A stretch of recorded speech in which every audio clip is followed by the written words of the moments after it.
Kojo. Now we know that the OSP is giving us further updates on what's been done in the case of the Finance Minister, and when it comes to the NPA case, we understand there's an expansion, or if you want to call it an amendment, of some of the cases or charges being brought against the former NPA boss. But the bigger concern now is that there's a revelation from the OSP themselves pointing out that they're yet to finish the Ages Department with the dockets that will, give boost to the extradition of the former Finance Minister Ken Ofori-Atta. Can I say something about this?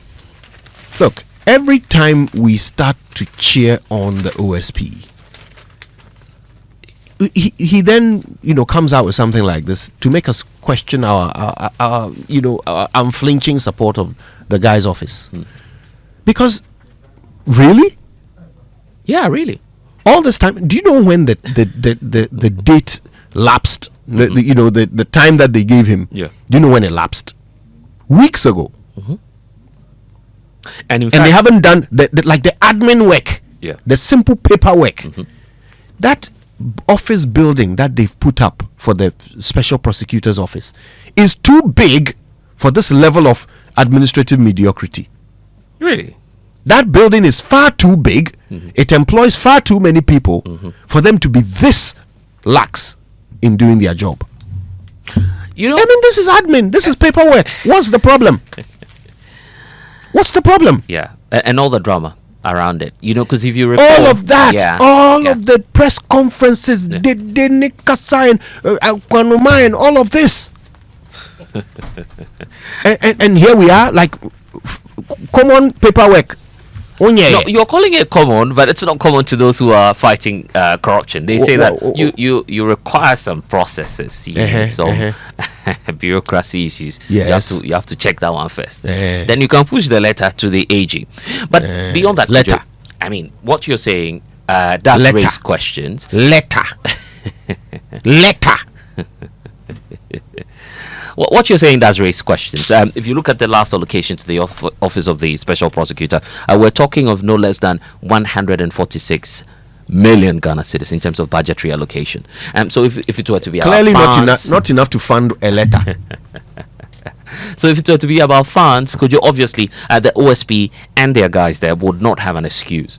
I think why Ghanaians are questioning them now is, in spite of the resources, in spite of the the support, the goodwill that you're having from the people of Ghana, why are you not able to just see through at least one big successful case? And many in civil society are questioning that as well, wondering what's happening. Is it the case that you have the system preventing you, or is someone else giving you undue pressure or obstructing your work? This is the time for the OSP to come out and tell us. But in the case of the former Finance Minister, it does appear from the story of the Deputy AG yesterday that in fact they are willing, that's what he says, that they are willing to cooperate with the OSP. Now the OSP has to come clear on why we're saying that we're finishing the processes for extradition as of now, when indeed you sent a caution through to the lawyers of Ken Ofori-Atta that, look, if you don't act, I'm going to trigger the red alert. And of course the OSP is a lawyer. He knows the extradition process too well, and he knows that you cannot run an extradition process without the government of a country, right, Kojo? So there's simply no way you can do this just as the OSP. You need government involvement, because if the government is not writing to the government of the United States, there's absolutely no way than where you can just run your extradition on yourself. So that's the biggest question. Are you suggesting that they've been working, but they've been working directly with the American government? Maybe the letters have been written to the Americans rather than it's next to impossible now. Looking at the facts, the Attorney General's office. Yeah, it's next to impossible now, Kojo, based on what we have seen. So it cannot be the case that the OSP is working directly with the U.S. Embassy. What is clear now is that they have questions to answer as to how come they are failing to furnish the Ages Department with all of the details that will be necessary in terms of proceeding with the case. But beyond that as well, even the office of the Special Prosecutor itself, after more than 8 years of its establishment, right, starting from the venerable Martin Amidu. Martin Amidu, and now to the OSP, there are questions as to whether or not we've got value for money, which is why the OSP office was set up. I don't know if you think we're getting enough from it. Hundreds of millions is what we've put into that office. How many cases have they won so far? Well, I'm yet to tell. And I mean, this is how every lawyer is measured. Is by the success of the cases you try, right? So how many have they won so far? And you see, they are one of these state organizations that are very defensive. You'll soon hear them coming out and talking, and the talking is, I mean, as for that one, they are quick with it. Speed of talk there, Charlie, you can't beat them. But that is it. Everything else that is required of them, we are still waiting. After 8 years. They have to understand the frustration of Ghanaians. Yeah. And this time around, let's not have that defense, that kind defensive of posture that we always hear from them. Like, no more Ankwanoma. Like, I mean, Charlie, come and tell us. Now it's up front or what? Oh, by you. Is that how you are? Anyway, let's move on. Kojo, let's move on. And we must be clear, caveat, we're not fixated on any particular case. We just want to see success with what the OSP is doing. I'm fixated on some of the cases. Okay. Well, I am very fixated. I mean, Ken Ofori-Atta. I'm very fixated. Okay. You declared the guy wanted. Is he still wanted? No, you then took down the notice and said that you were giving him up to some time, and then from that time onwards he's wanted again. Anyway. That time now, but what are you doing? I'm fixated. I'm interested. Yeah, I see. The Daily Guide this morning, Baumia, best to lead NPP. That's according to Akosua Menu. For others injured in the Garu NHI attack, that was a very gruesome one. Kenneth Japan tightens grip on NPP race. There's a new research out pointing out that he is next to lead the NPP. So many polling being done ahead of the main elections come January. Delegates will decide. Fear delegates. OSP hits Mustafa Hamid, 9 others with 29 more charges, and Yohonu engages the New York Police Department. You should see the picture. Quite a cool one there with the IGP cooling off in New York. Well, he's not cooling off. He's actually working too. I'm just saying the weather is quite cool when you get there.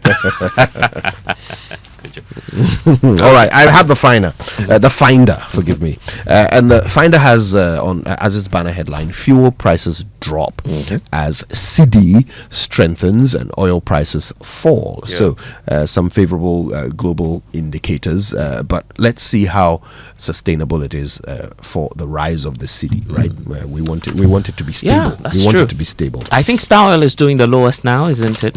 Yeah. Yes. Yeah. All right. The IMF board to decide on Ghana's 5th review in December. These things are so embarrassing sometimes. Going for the 5th time. Yeah. For these young master students to tell us how to run our economy. Okay. All right. China leads Ghana's foreign credit investment with about $480 million.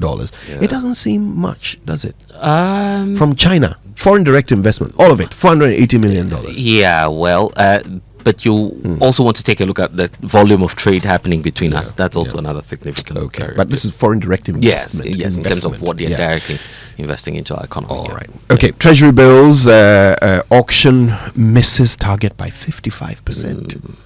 We're still not as credit-worthy as we would like to be. We'll get there. Heaven knows. Yeah, amen. The Ghanaian Times this morning, special audit saves Ghana 8.1 billion Ghana cedis. That's according to the Deputy Finance Minister. And weeds, that's the bigger story. Weeds are now choking the Weija Dam spillway, and communities risk flooding. I don't want us to see this. And this is a special caution, or perhaps an appeal to the National Disaster Management Organization. We don't want to see what we saw about 4 or 5 years ago. And I recall vividly being on television watching Maxwell Agbagba report inside a canoe, right? And that's not because the communities are riverine.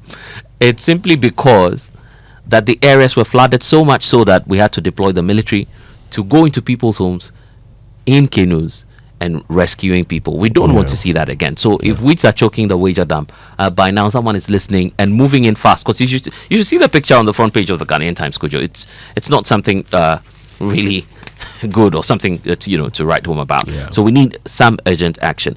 And then there's the talk about the Ghana Water Company Limited. They are asking for 300 million Ghana cedis. Kojo, that's how much they are asking for to dredge and distilled water sources.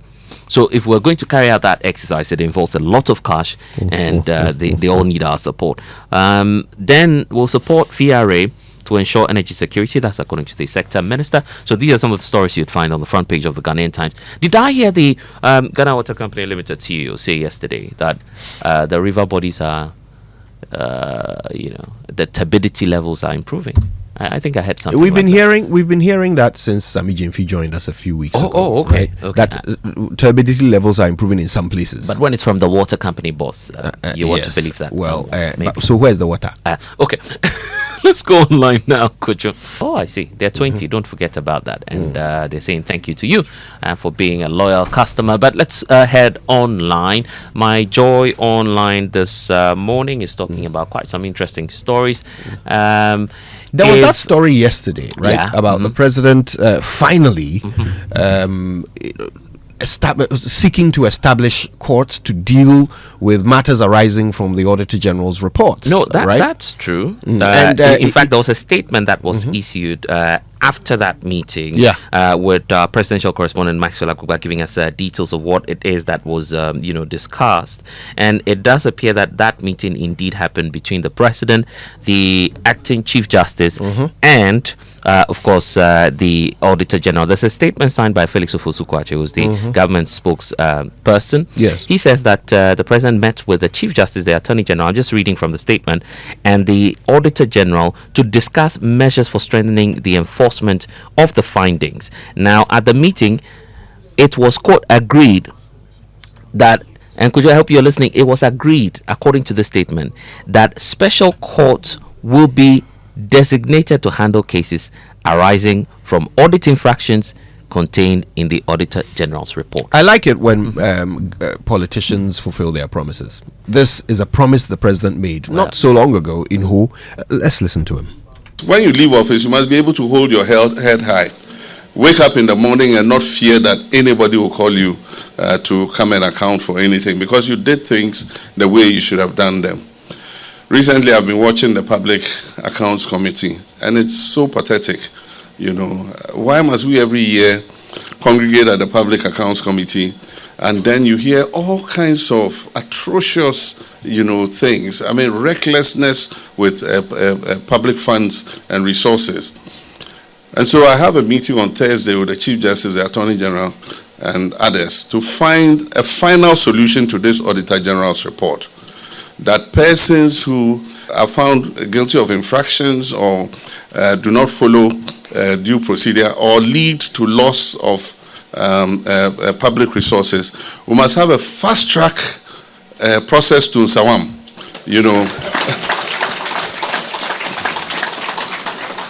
Fast-track, before you see you in Nsawam, 6 months.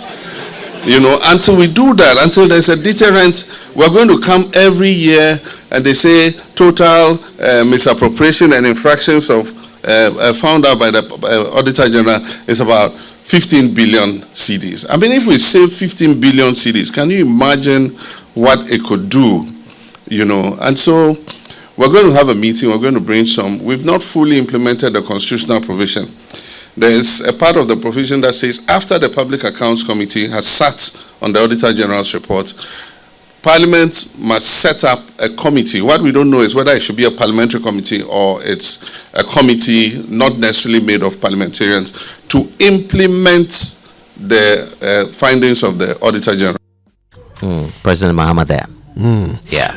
Yeah, I'm just gratified by the fact that he said it, he's doing it. Okay, I mean, it's early days, and we always judge by results. So we want to see the results, right? Not just the establishment of the courts, but the actual function of the courts, right? And we want to see people jailed. That's results. Kojo, on myjoyonline.com, that's a very interesting story from the Education Minister. He's been speaking about this whole computerized placement system. He says the system is not working well for the country. I want you to first of all listen to him, and then we'll get your thoughts on that as well. So it means that the computerized placement system is not working well for the country, and I'm happy to refute it. We should have a comprehensive overhaul of the model of school selection. So that's the sector minister for you, Kojo. Yeah, and look, is he wrong? There's a challenge of the chaos of the past 3 days. But is it because of the computerized system? But what else would you blame it on? Look, think about it. Yeah. In any other part of the world, once your child passes the exam and qualifies for school, you should be able to do everything else in your house, including choose his bed, his or her peace, bed. without any stress. I mean, why not? Why not? Don't we know the number of beds in these schools? Don't we know? We do. Don't we know the number of spaces for the kids? Yeah. We know.